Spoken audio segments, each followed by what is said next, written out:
우리 설교 제목을 따라해 봅니다. 사명대로 사는 사명자를 찾으시는 하나님.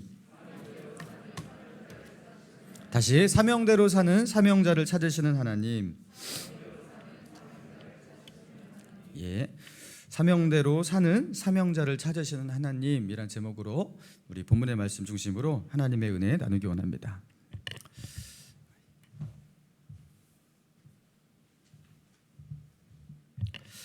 여러분, 사마천이라는 중국의 역사가, 여러분 사마천의 이름을 들어보셨을 겁니다. 전한의 한무제가 흉노족과의 전쟁에서 패배한 이룽 장군을 어떻게 처분할 것인가, 그거에 대해서 중신들과 회의를 할 때에 모든 그 중신들이 이룽이라는 그 장군을 비난하고 그가 이것을 책임져야 된다, 그뿐만 아니라 그의 가족을 능지처참하고 죽이자, 그렇게 주장하였습니다. 그런데 사마천만 그 이룽의 충절과 용맹을 말하면서 그를 두둔합니다. 자, 그로 인해서 사마천은 모함을 받게 되고요, 그리고 한무제의 노여움을 사게 되고요, 사마천은 관직에서 파면을 당하고 결국에 사형 선고까지 받게 됩니다. 자, 그런데 당시에 사형을 언도받았을 때 사형을 면하는 두 가지 방법이 있었다고 해요. 첫 번째, 평범한 사람으로서는 결코 감당할 수 없는 어마어마한 벌금을 내는 거예요. 아니면 두 번째, 궁형에 처해지는 겁니다. 여러분, 궁형이 뭔지 아시죠? 궁형, 내시가 되는 거예요. 따라서 사마천이 살 수 있는 것은, 그 벌금은 낼 수 있는 돈이 절대로 없고, 그죠? 궁형을 받는 것이었어요. 그런데 그 당시에 시대적 분위기가 어떠했냐면, 궁형을 받느니 죽는 것이 낫다. 그래서 궁형을 받느니 사람들이 죽기를 택하는 그런 시대적 분위기였다고 합니다. 어떻게 궁형을 받고 그렇게 살아갈 수가 있겠냐라는 거예요. 자, 그런데 사마천은 궁형을 받고 살기로 택합니다. 후에 사마천은 이렇게 고백을 하거든요. 본인도 그 치욕을 안고 사느니 죽고 싶었다고. 그러나 그렇게 구차하게 궁형을 받으면서까지도 살아남으려고 했던 자신의 이유가 있다고. 그것이 무엇이냐면, 아버지 때로부터 시작했던, 그러나 아직 다 마치지 못하고 편찬되지 못한 역사책이 있는데, 여러분, 그게 바로 사마천의 사기예요. 그 사기를 아버지 때부터 기록하고 편찬해 왔는데 그걸 마치지 못했다라는 거예요. 그리고 자기가 살아남아서 어떻게든지 그것을 마지막으로 편찬하고 역사 속에 그것을 남겨놔야 한다라는 거예요. 그래서 사마천은 그 사명감으로 자기는 죽으면 안 된다, 그죠? 그리고 궁형을 받고 그 사마천의 그 사기를 끝까지 그렇게 기록하고 그리고 편찬해냅니다. 모든 치욕과 고통을 받아들이고 결국에 그 사기를 완성시킵니다. 그게 사마천의 사기예요. 여러분, 내가 살아야 하는 이유, 어떠한 일이 있어도 내가 꼭 살아야 하는 그 이유, 여러분, 그 이유를 알고 계십니까? 사마천이 사기를 편찬하는 그것보다 우리에게 더 절박하고 절실한 우리의 삶의 이유, 여러분, 그것을 발견하셨습니까? 사도 바울은 옥중 서신을 쓰면서 빌립보 성도들에게 이렇게 고백을 합니다. 빌립보서 1장 23절에 내가 그 둘 사이에 끼었으니 차라리 세상을 떠나서 그리스도와 함께 있는 것이 훨씬 더 좋은 일이라. 그렇게 하고 싶으나 내가 육신으로 있는 것이 너희를 위하여 더욱 더 유익하리라.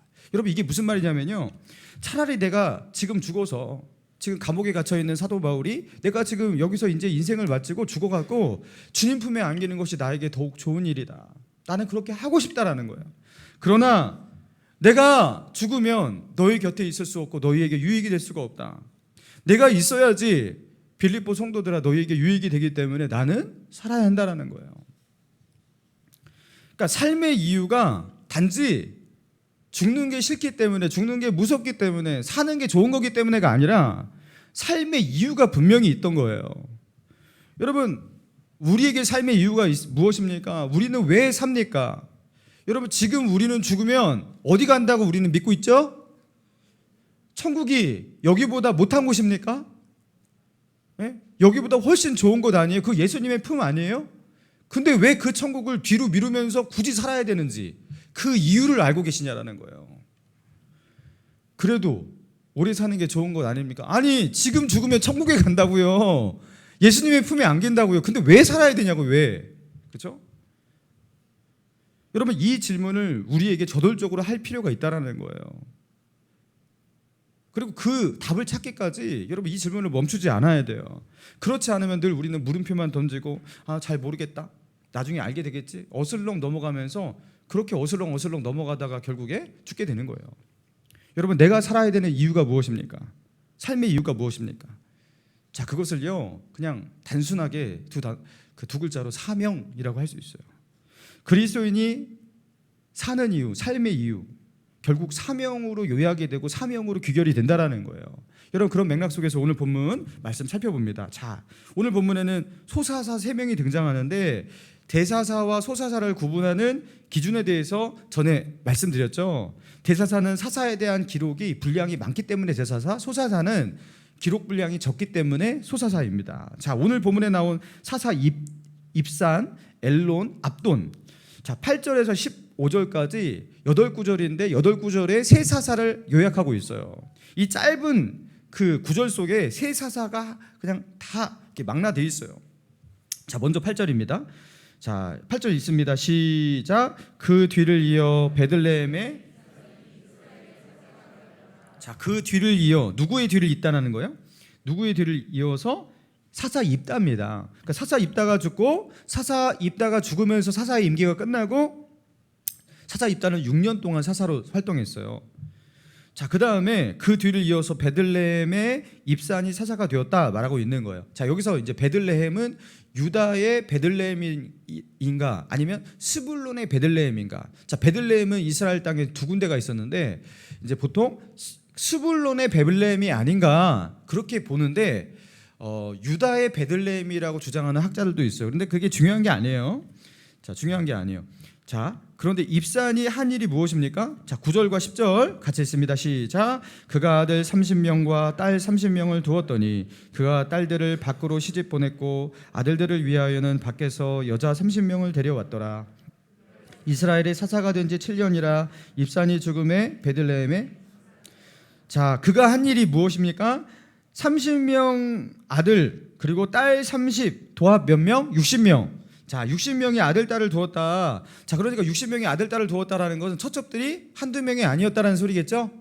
예, 한두 명이 아닙니다. 처첩들을 많이 두고 자식들을 많이 낳았습니다. 그리고 자식들을 많이 놓고서 어떻게 하는 거예요? 시집장가를 보냈는데 밖으로 여기 보니까 밖으로 시집을 보냈고 이렇게 나오죠. 아들들을 위하여서도 밖에서 그 예전의 성경에서는요 타국에서라고 번역이 되어 있는데 이 타국이라는 그 번역은 좀 오버한 번역이에요. 여기서 밖에서라는 히브리어 정확한 그 단어가 밖에서라는 단어가 맞아요. 그래서 타국이 아니라 이 그 입산은 그 자기 지파 밖에서 다른 지파에서 또는 자기의 가문 밖에서 딸들을 데려왔다. 그리고 그 딸들을 데려와서 며느리로 삼았다. 또는 자기 아들 자기의 그 딸들을 시집 보내기 위해서 밖에 있는 그 다른 가문이나 다른 족속 지파의 그 아들들과 그렇게 결혼시켜서 시집을 보냈다. 여러분 그렇게 해석하는 게 더 맞습니다.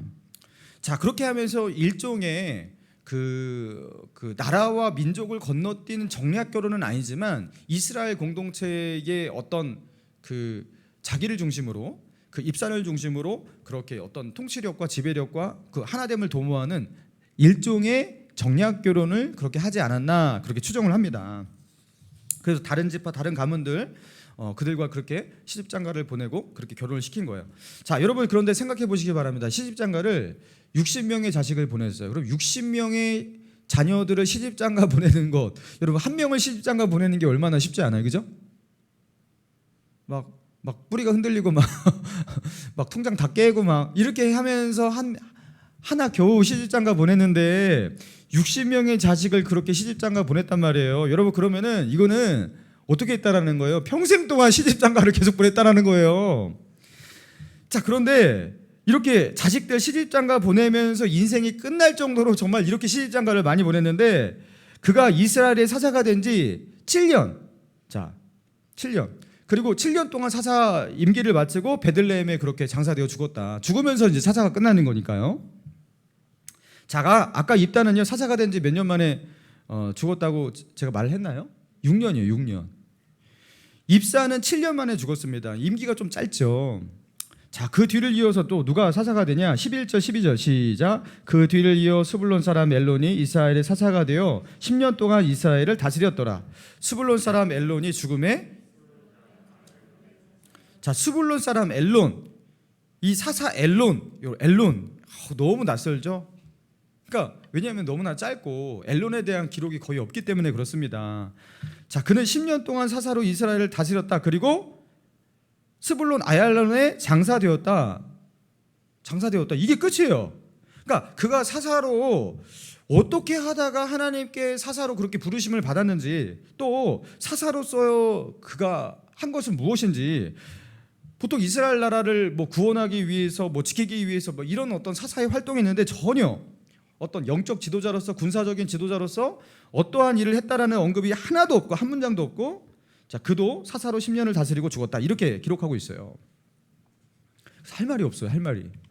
자, 그리고 마지막으로 사사 압돈입니다. 13절 시작. 그 뒤를 이어 비라돈 사람 힐렐의 아들 압돈이 이스라엘의 사사가 되었더라. 14절. 그에게 아들 40명과 손자 30명이 있어 어린 낙이 70마리를 탔더라. 압돈이 이스라엘의 사사가 된 지 8년이라. 15절. 비라돈 사람 힐렐의 아들 압돈이 죽음에 아말렉 사람의 산지 비라돈의, 자, 압돈이 한 일은 좀 있어요. 무엇입니까? 사사로서 그가 한 일, 아들 40명과 손자 30명이 있었다.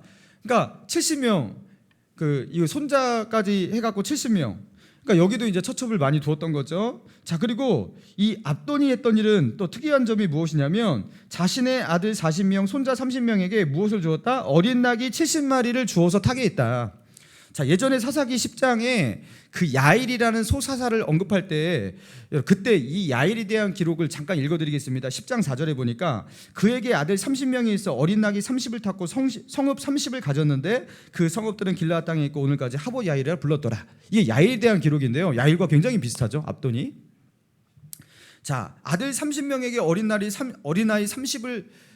30을 태웠다. 자, 그런데 압돈은 야일보다 더해요. 아들 40에 손자 30명까지 어린 나귀, 그 70명에게 어린 나귀를 타게 했다. 이 당시의 나귀는요, 그 예수님 당시에 겸손의 상징으로서의 나귀, 그런 나귀가 아니라고 했죠. 이 당시의 나귀는 그 당시에 최고의 고위층 귀족들, 왕족들, 이런 사람들이 몰고 있는 그 고급 세단과 같은 것이었어요. 그래서 여기서 나귀를 타게 했다라는 기록이 있는 거예요. 그러니까 나귀가 평민들이 다 타는 나귀였으면 여기다가 나귀를 타게 했다, 이걸 왜 기록합니까? 쓸데없이. 그죠? 어느 집에나 다 있는 나귀를 왜 기록합니까? 근데 그 나귀를 타게 했다라는 것이 굉장히 특이한 거예요. 귀족이라든가 왕들이라든가 그런 자들만 자기 자제에게 그렇게 나귀를 타게 했던 것이기 때문에 그런 것입니다. 그러니까 평범한 사람들이 가지지 못했던 부와 권력을 가진 자, 그게 이제 압돈이었다라는 거예요. 그러니까 귀족을 넘어서서 왕처럼 살았다라는 것을 알 수가 있는 거예요. 자, 그런데 이런 압돈도 사사의 임기가 짧죠. 14절에 보니까 사사가 된 지 몇 년 만에 죽었다? 예? 8년이죠. 8년. 자, 이제 사사의 임기를 정리해 봅시다. 자, 입다부터 이 압돈까지 이 4명의 사사를 보니까 입다는 몇 년? 6년. 그리고 입사는 7년, 엘론은 10년, 압돈은, 자, 그러면은 6, 7, 18이에요. 그죠? 6, 7, 18. 자, 로또 번호 아닙니다. 6, 7, 18. 그들은 사사가 되고 나서 다 10년 이하로 생존을 했고, 죽어서 사사의 임기가 마쳤으니까 그렇게 빨리 죽었어요. 그죠? 사사가 되고 나서 10년을 넘기지 못하고 그렇게 죽은 거예요. 사사 임기가 매우 짧았습니다. 자, 그렇다면 그 외에 오늘 본문에 등장하는 입다부터 압돈까지 이 4명의 사사를 제외하고 다른 사사들의 살펴보면요, 첫 번째 사사 온니엘의 임기는 40년, 드보라는 40년, 기드온도 40년, 돌라 23년, 야일 23년, 22년, 삼손 마지막 그 사사기에 기록되는 마지막 사사 삼손 20년. 이상하죠? 그러니까 20년 이하가 없어요. 입산, 엘론, 압돈, 그리고 이제 그 앞에 있는 입다까지 포함한다면 이 4명의 사사 외에는 10년 이하로 생존했던, 그 사사의 임기가 10년 이하의 사사가 없어요.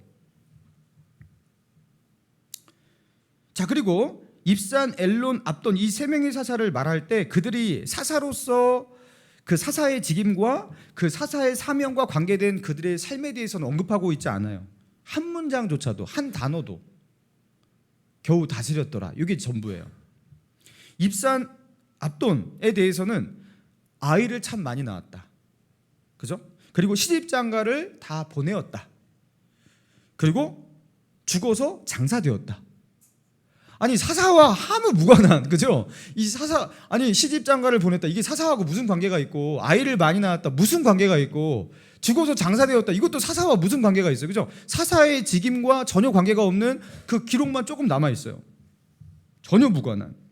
그럼 이들은 사사로서 도대체 무슨 일을 했던 것일까? 왜 그들이 했던 사사로서의 그 사명과 관계된 일에 대해서는 어떤 언급도 하고 있지 않을까? 여러분 이 의문을 지울 수가 없죠, 그죠? 이게 매우 궁금해지는 것입니다. 그리고 이들에 대한 하나님의 평가는 무엇일까? 여러분 그런데 이 사사들에 대한 평가는 사실 그 사사들이 죽고 난 뒤에 매겨지는 거예요. 그들이 죽고 난 뒤에 명확하게 매겨지는 거예요. 이 사사에 대한 그 평가가 무엇일까? 기록이 되어 있는 것 같지 않지만 기록이 되어 있는 거예요. 자, 본문을 넘어서서 13장 1절을 보겠습니다. 13장 1절 같이 한번 읽어볼까요? 시작. 이스라엘 자손이 다시 여호와의 목전에 여호와께서 그들을 40년 동안 블레셋 사람의 손에 넘겨주시니라.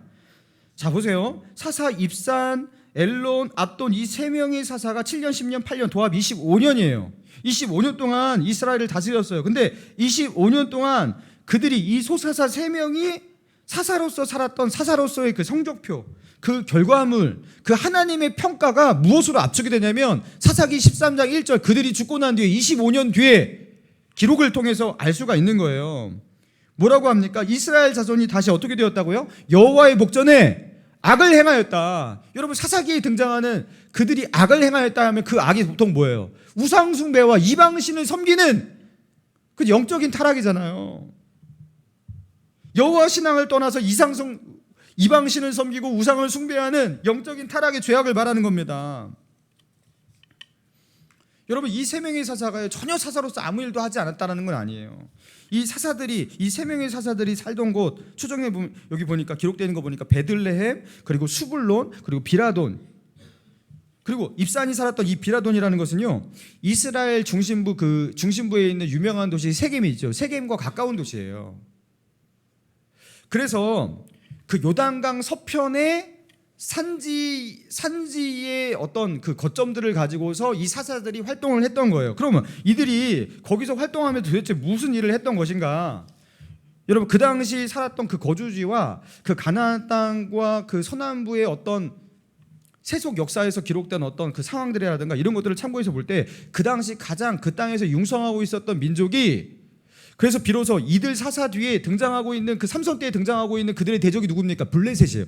블레셋이 서남부 지방에서 해안가를 중심으로 계속해서 융성하고 그렇게 부흥하면서 땅들을 그렇게 확보하면서 그죠? 서부 해안 지방을 중심으로 해갖고 이제 동부로 그죠? 요단강 쪽을 향해서 이렇게 그렇게 침노하고 있었던 것입니다. 그래서 이 세 명의 사사가 무슨 일을 했겠냐? 그들이 이스라엘 나라 가운데 무슨 일을 했겠냐? 대형 어떤 기록될 만한 대형 전투, 전쟁 이런 것들은 벌어지지 않았던 것으로 보여요. 그렇지만 그 당시에 융성하고 있었던 그죠? 서남부 지방을 중심으로 해갖고 계속해서 세력을 확장하고 있었던 블레셋의 그 압력 속에서 이스라엘 나라를 규합시키고 그들과 대적하고 여러분 그런 어떤 나라를 지키는 일들을 감당하는 일들을 하지 않았겠는가? 여러분 그렇게 보는 거예요. 그게 일반 역사의 배경과 성경 문맥을 통해서도 충분히 추정할 수 있다라는 거예요. 그들은 그죠? 그래서 삼손 때 그 다음 사사인 삼손 때는 블레셋에게 완전히 지배를 당하는데요. 블레셋이 그들을 삼키지 않도록 블레셋에게 그 이스라엘 나라를 지키는 어떤 그런 역할을 했습니다. 그래서 블레셋에게서 이스라엘 나라를 지켰습니까? 사사기 13장 1절에 나와 있는 이 블레셋의 침략을 당하고 지배를 당하는 여러분 이 역사의 기록이 과연 삼손의 책임입니까? 삼손 때문에 블레셋이 침략을 당하고 지배를 당한 게 아니잖아요. 삼손은 그것으로부터 구원시키는 일을 하는 거잖아요. 그죠? 이거는 누구 책임이죠? 25년간 그 땅을 지배했던 이 세 명의 사사에게 책임이 있는 겁니다. 입다를 비롯해서. 그들에게 주어졌던 25년의 시간들 속에서 그들은요, 블레셋의 지배를 당해야 할 이유를 만들었어요. 그게 무엇입니까?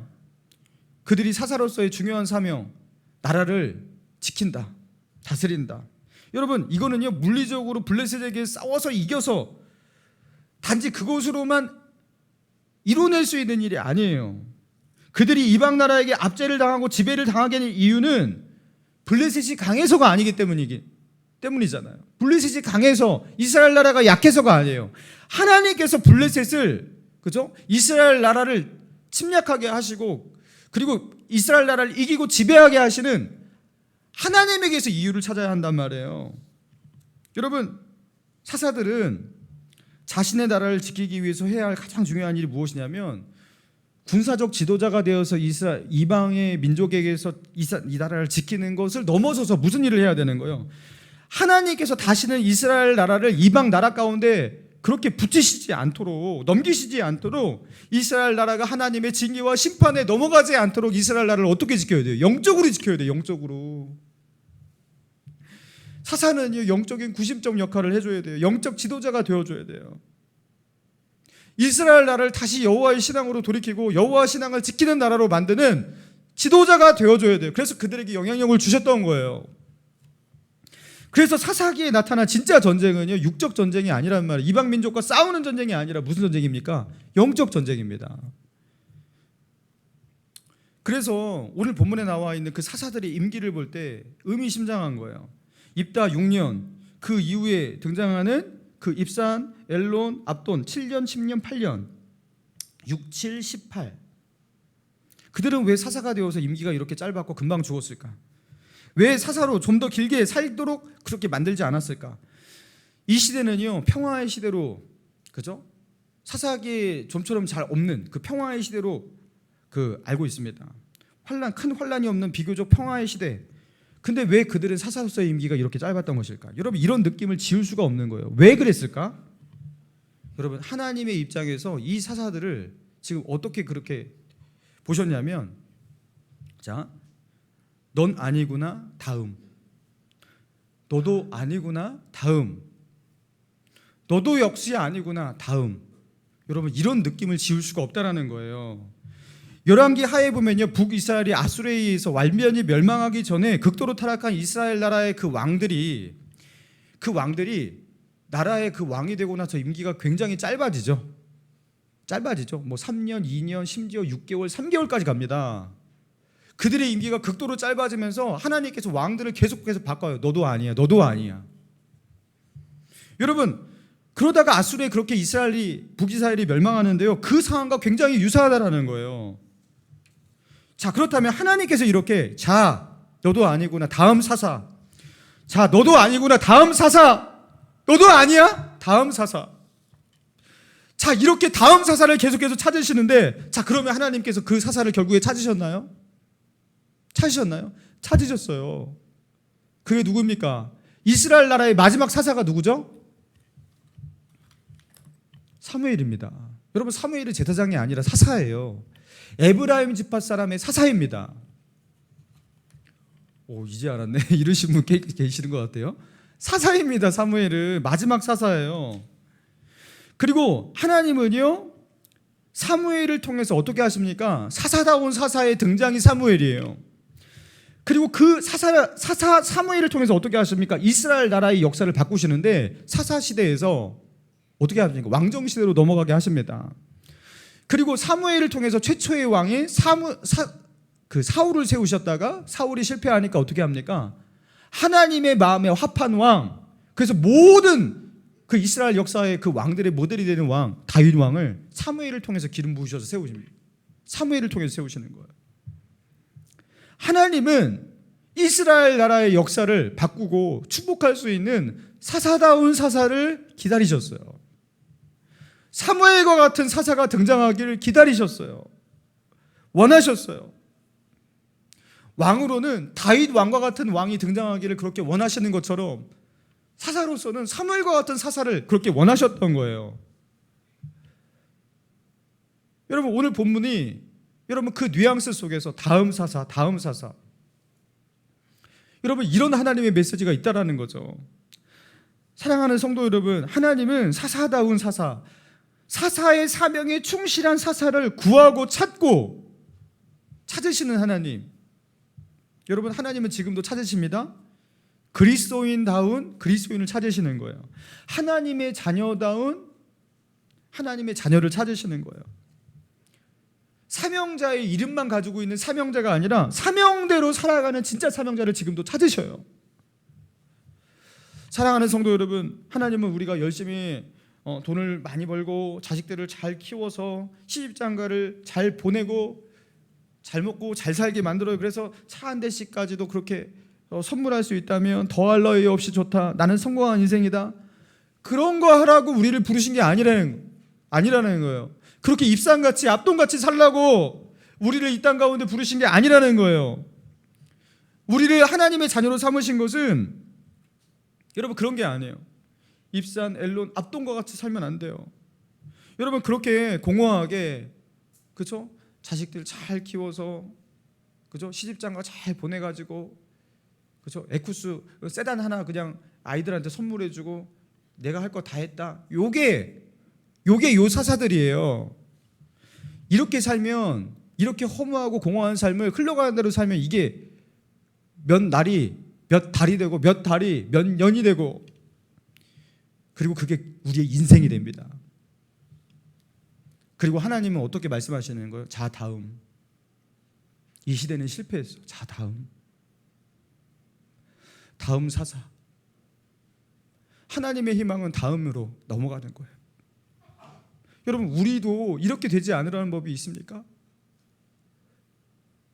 이 세대는 실패했어. 자 다음. 영적인 신앙의 그 역전을 이루는 것에 너의 때에는 실패했구나. 자 다음. 여러분 이렇게 될 수가 있다라는 거예요. 저는 그렇게 생각합니다. 그 사람이 인생에서 가장 본질적이고 그리고 가장 영적이고, 그래서 영적인 것에, 본질적인 것에 고도의 관심을 가지게 되는 때가 언제인가. 그 인생 뭐 예를 들어서 8, 90년 속에서 가장 영적인 시간이 언제일까 생각해 본다면 저는요, 제가 볼 때는 그게 14세에서 15세예요. 초등학교 6학년, 중학교 1학년, 중학교 2학년 그 시기. 제가 이제 중고등부 사역도 해봤고 또 이렇게 많이 이렇게 여러 세대를 걸쳐서 사역을 해봤기 때문에 제가 임상 속에서 느낀 거예요. 가장 영적인 시간이에요. 그때에만 아이들이 이 질문을 아주 집요하게 합니다. 나는 왜 살지? 나는 왜 살지? 여러분 이 질문 하십니까 혹시? 나는 왜 살지? 잘 안 하셔요. 이게 크면요 이 질문을 안 해요. 이게 굉장히 중요한 질문인데 이 질문을 안 해요. 나는 뭐 하러 사는가? 나는 왜 공부를 해야 하는가? 그러니까 아이들이 꼭 공부하기 싫어서 이 질문을 하는 게 아니에요. 근원적 질문을 하고 있는 거예요. 여러분 그 근원적 질문의 코드를 잘 이해하셔야 됩니다. 이놈 새끼 빨리 학원 가 이 새끼야! 그런 질문 하지 말고 이렇게 하시면 안 되는 거예요. 그게 근원적 질문이에요. 아이들이 우리들보다 훨씬 더 영적이고 본질적입니다. 때가 묻지 않았기 때문에. 그리고 이렇게 질문합니다. 하나님을 내가 왜 믿어야 되지? 이거 굉장히 성숙한 질문입니다. 하나님을 내가 왜 믿어야 되지? 우리 인생의 가장 핵심적인 질문인데요. 이 질문이 그때가 지나가면 그때부터 잘 안 해요. 고등학교에 가기 시작하면 그때부터 그냥 공부해야지 대학 가야 되니까 이렇게 그냥 묻혀버려요. 대학 가면 어떻게 됩니까? 취업해야지, 연애해야지, 결혼해야지 이렇게 하다 끝나는 거예요. 이 질문이 다시 돌아오지 않습니다. 더 이상 본질적이고 영적인 질문이 안 돼요. 제가 중학교 2학년 때였습니다. 중간고사를 보는 기간이었는데요. 다음날 수학시험, 가장 중요한 시험이에요. 수학시험. 공부를 하고 있었어요. 공부를 하고 있다가 또 수학이 어렵잖아요. 뭐 지금은 더 어렵지만. 근데 순간 공부하다 말고 불현듯 그런 생각이 드는 거예요. 내가 왜 이 어려운 공부를 굳이 해야 하는가? 내가 왜 공부를 잘 해야 하는가? 내가 왜 시험을 내일 잘 봐야 하는가? 나에게 갑자기 질문이 떠오르는데 질문에 대답을 해야 되는데 대답이 안 되고 있어요. 대답이 안 돼요.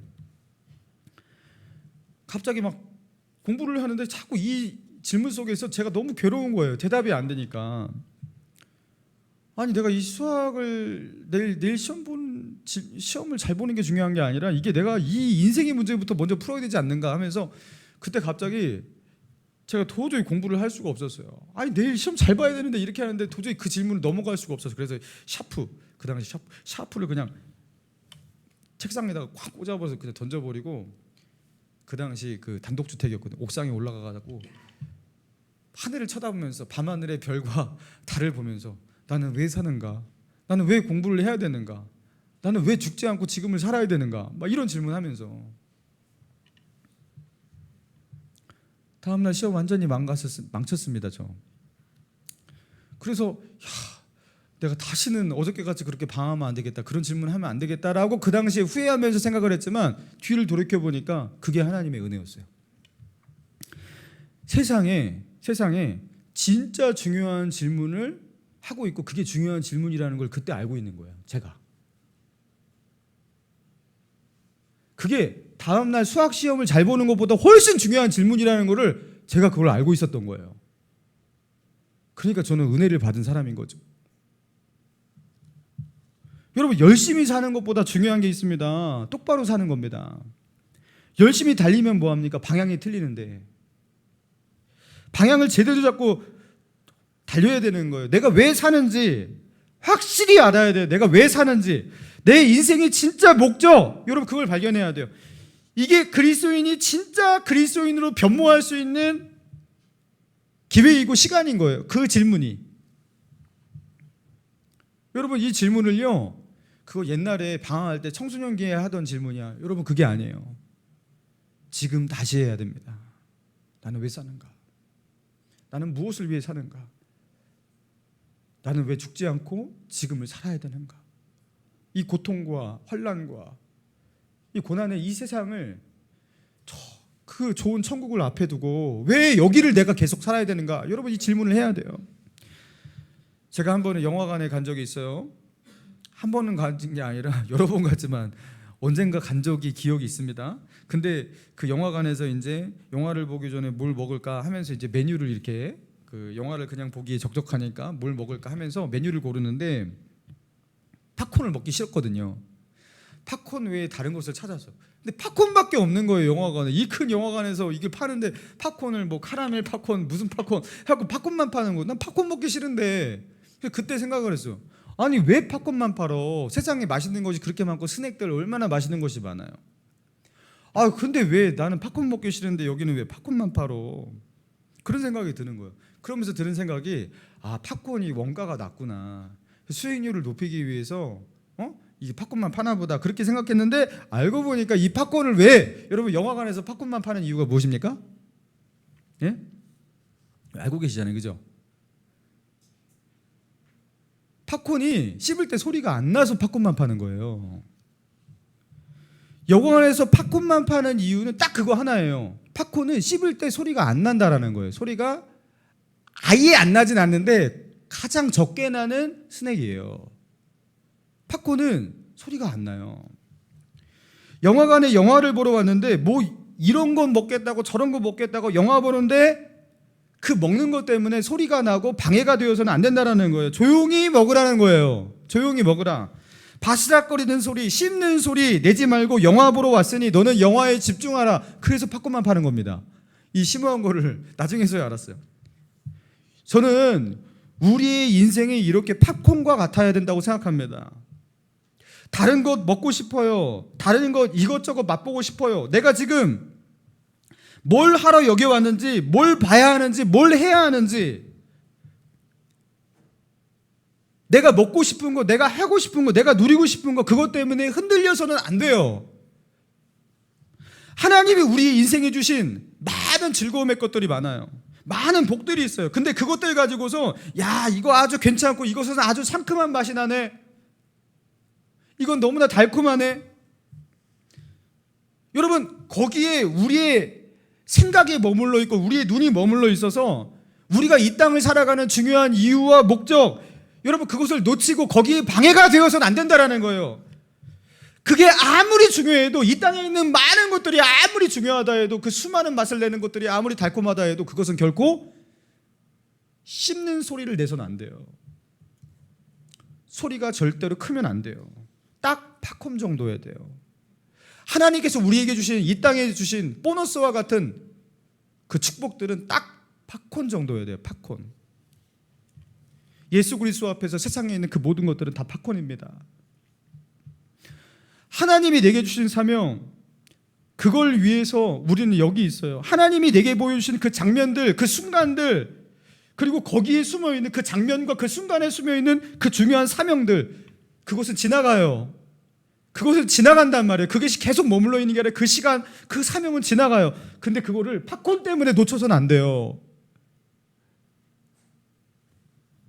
팝콘 먹겠다고 중요한 장면을 막 지나가는데 막 팝콘 생각하고 있고, 팝콘 쳐다보고 있고, 콜라 마시고 있고, 여러분 그러면서 이 장면을 놓쳐서는 안 돼요. 그때 그거 먹어도 되지만 그거 안 먹어도 되거든요. 그죠? 그거 먹다가 남겨도 되고 버려도 됩니다. 말 그대로 그거는 그냥 팝콘이기 때문에. 중요한 거, 놓치지 말아야 될 것, 우리의 시선이 거기에 고정되어야 돼. 그게 무엇입니까? 예수 그리스도예요. 그리고 예수 그리스도가 우리에게 주신 사명입니다. 할렐루야. 그분이 내게 주신 삶의 이유, 사명입니다.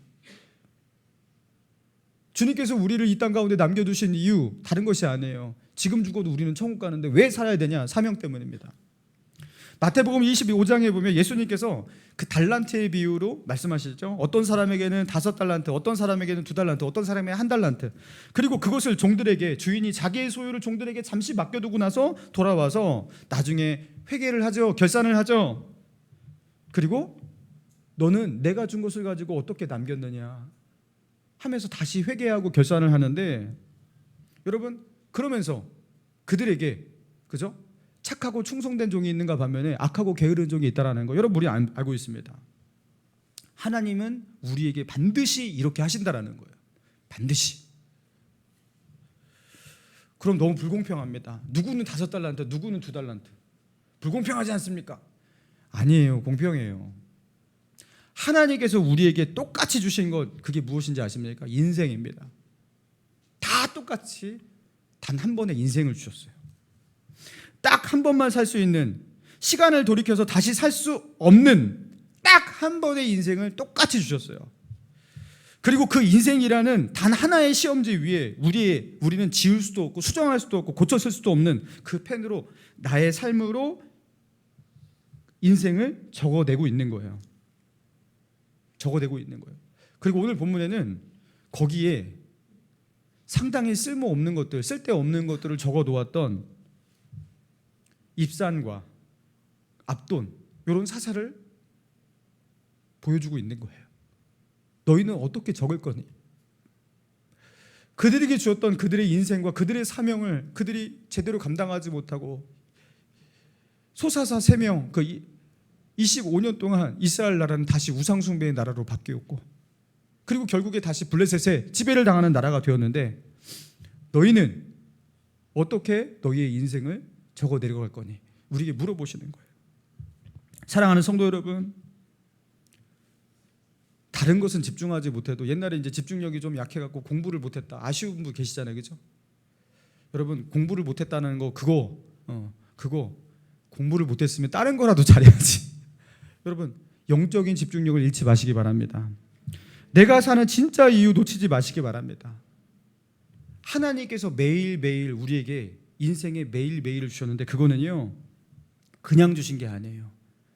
단 하루도 그냥 보내지 마시고 주님과 동행하시기 바랍니다. 주님이 가지 않는 곳에 절대 가지 마세요. 주님이 시키지 않는 것, 원하지 않는 것 절대 하지 마세요. 주님과 함께 하세요. 하나님께서 내게 주신 사명자라는 이름에 안심하지 마시기 바랍니다. 사명자라는 이름이 우리를 지키는 것이 아니라, 사명자는 사명대로 살아야지 사명자예요. 사명자가 사명대로 살지 못하면 자다음이 되는 거예요. 자다음. 사명대로 살아가기로 다시금 다짐하고 우리의 사명, 우리의 삶의 이유에 집중할 수 있는 저와 여러분 되시기를 주님의 이름으로 축원합니다.